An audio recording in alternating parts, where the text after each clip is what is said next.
Welcome back to the Wrap. KG, how are you? Good, man. Been out for a bit, and feel like we haven't done this in forever. Haven't seen you in a while, so it's good to be back. Good to be here. Yeah, we had to delay a little bit. People are asking out there if beards are required for this podcast. The short answer is no. We've definitely had some guests on here that didn't have beards, but the state of your beard on Monday was just too much. It was too much for the podcast couldn't handle it. Couldn't handle it. Yeah, No, the video quality just could not keep up with the robustness of the beard. So that's one way to describe it. yeah, we got That's one way to. took a tree trimmer and put it back into shape. So Good. Here we are. Here we are. We were prepping for this and talking, and you brought up some pretty interesting stats. I think about really kind of the state of AI and adoption and what people are seeing. I think it's a great topic. You want to set it up for us? yeah, and look, I'll loosely paraphrase because I saw it yesterday as I was scrolling through, and then now trying to find back or look back, I couldn't actually find the reference, but it was a slide in LinkedIn that was on my feed, and it was talking about AI adoption and how many people, how many companies, mid-market enterprise have adopted some form of AI or initiative, and then the statistics around how many are actually realizing the benefits. And so it was interesting. In one hand, it was I think we've hit a majority, almost super majority of companies that are at least claiming that they are using AI in some form or fashion, and I think we'll talk about some of the asterisks around that claim.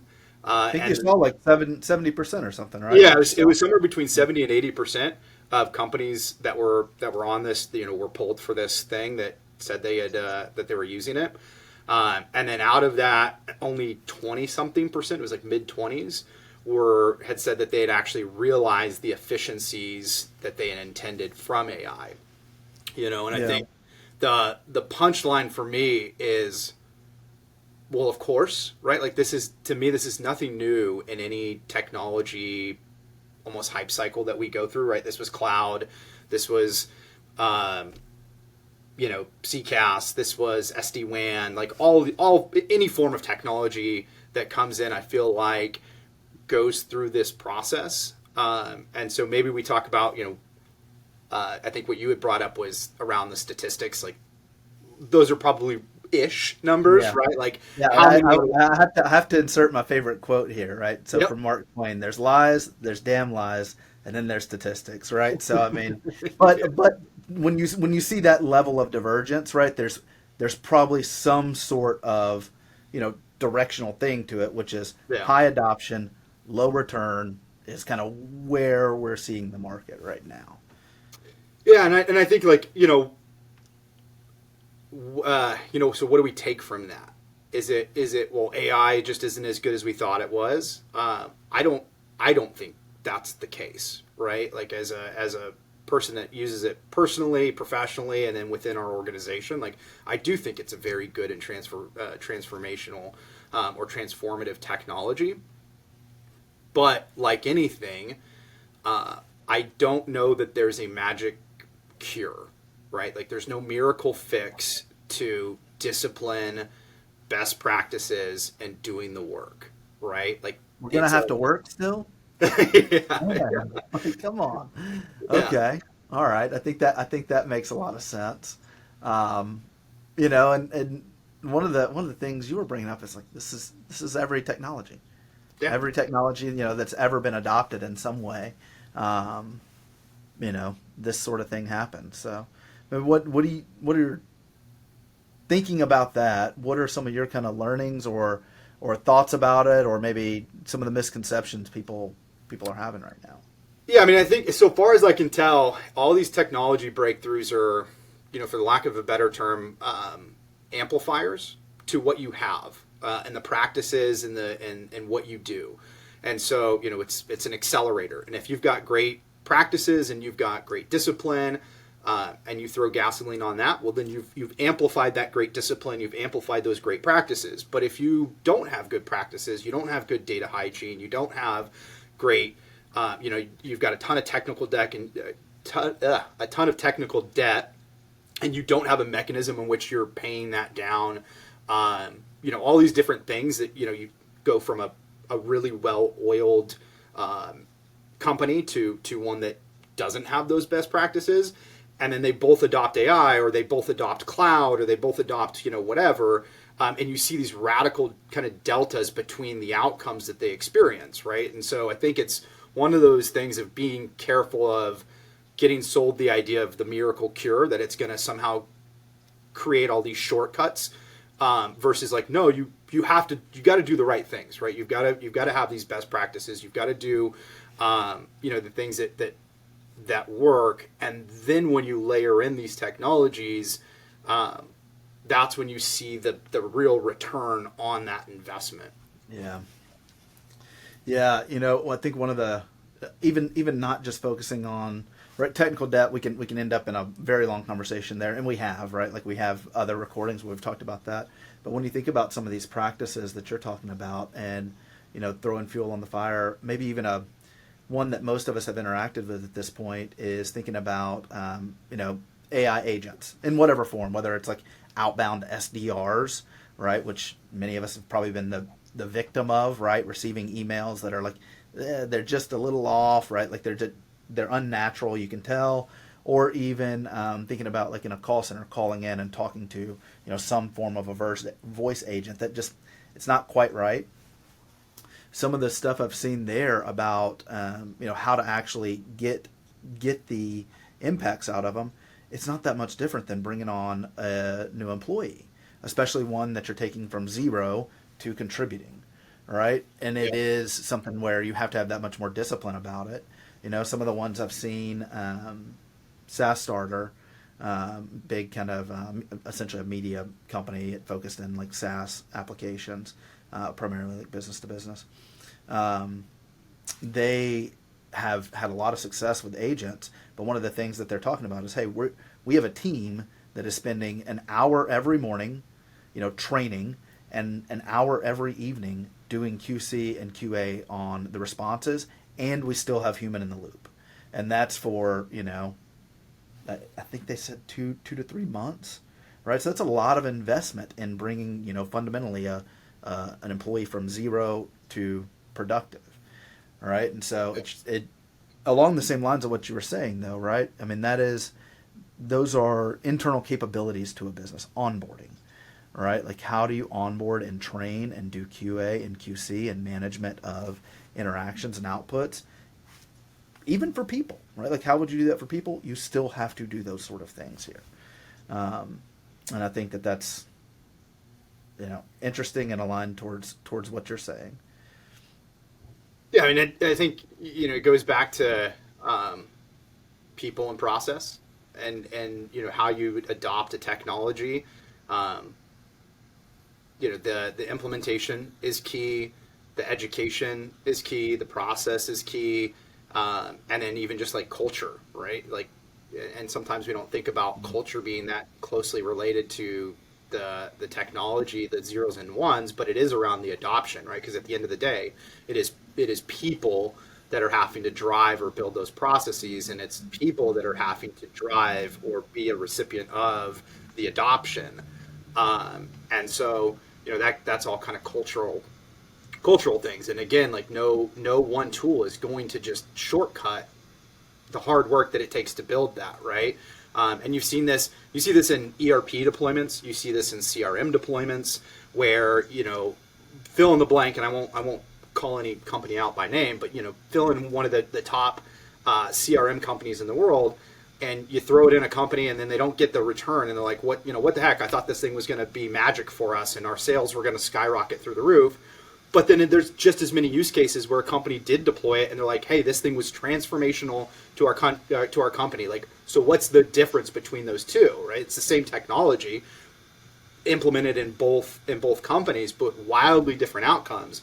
And it has to do with, the implementation, the methodical nature of driving that education and adoption and culture, so that you're actually getting the most out of that technology or tool. Because at the end of the day, it's a tool, right? And I know we talked about this in the cybersecurity stuff.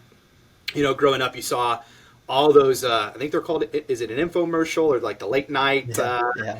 things? Yeah. And it was, yeah, and it was always like some workout equipment, and it was like the ab roller, right? That was the one I remember, and like that one got my parents, where the ab roller was going to do it. Like that's what was going to transform your body, and you were going to be in shape if you only had that ab roller. And lo and behold, none of us got in shape, but we bought a super. It didn't do it. Just buying it didn't do it. No, Man.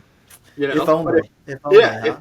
But it turns out, like, if you were somebody that was working out and doing, sit-ups and, you were doing all of those things, having a tool on top of that maybe actually was more efficient or hit an area that you couldn't do manually. And it's like that has correlation to tools too, right? Where you're getting a better output to your input, but you still have all those inputs. Like, you've got to have the discipline to do it. Yeah, for sure. A lot of parallels here to to cloud and the hype cycle that happened there, right? I mean, people, hey, we're going to throw everything in the cloud. We're going to throw everything in the cloud, right? And what you saw was, well, there was actually a lot of work to get things ready for the cloud. And once you were there, like, you do still have to manage that environment, right? Now, you're maybe not managing the physical infrastructure, but you are managing this environment. You need to ensure, that it's architected well, that you're managing the spend, that you've got FinOps practice, right? You've got to look at the security of your cloud instances and environments. You've still got to network these things together, right? So, like, all of the basics still apply in this stuff. And I think it seems like that's catching up a little bit, because there's this hype, right? I mean, there's a ton of hype, and rightfully so. I mean, truly, it will be, looking back, there'll be some, up and to the right line on a chart somewhere that, like, marks the moment, right, where AI was coming out. But the basics still matter a ton. And I think that kind of that gap between that 20 and 70%, 25 and 75%, like, that's where it's at, right? You've got these early adopters. You've got people right behind them who are focused on the basics and learning from those early adopters. And I do think you're going to see that gap close. No, 100. Yeah, no, I agree. I think if I'm looking at it, the indicators for me on a company that is going to be successful versus not in deployment of these technologies is, were they doing it before the hard way, and then this becomes like a force multiplier, something that drives efficiency. You look at, I think, take a CRM, like, and before you're doing any kind of CRM, maybe you're managing it in an Excel book or, some kind of low technology way. And you have a company that was doing that, and they were doing the hard work of, like, trying to log or keep track of all their outbound or keep track of their conversations and some type of note taking or whatever, right? And they're doing that work. And then along comes a technology that makes that radically more efficient and easy. That company is going to be able to adopt that technology because they're already doing it, right? They already have process. They already have the things that they're doing. This just becomes an easier way to do it. The company that wasn't doing it and didn't have the discipline and didn't see the value in tracking and managing that kind of stuff, the CRM comes along and they can't adopt it, right? Because they weren't doing it before. Yeah. And so it makes sense.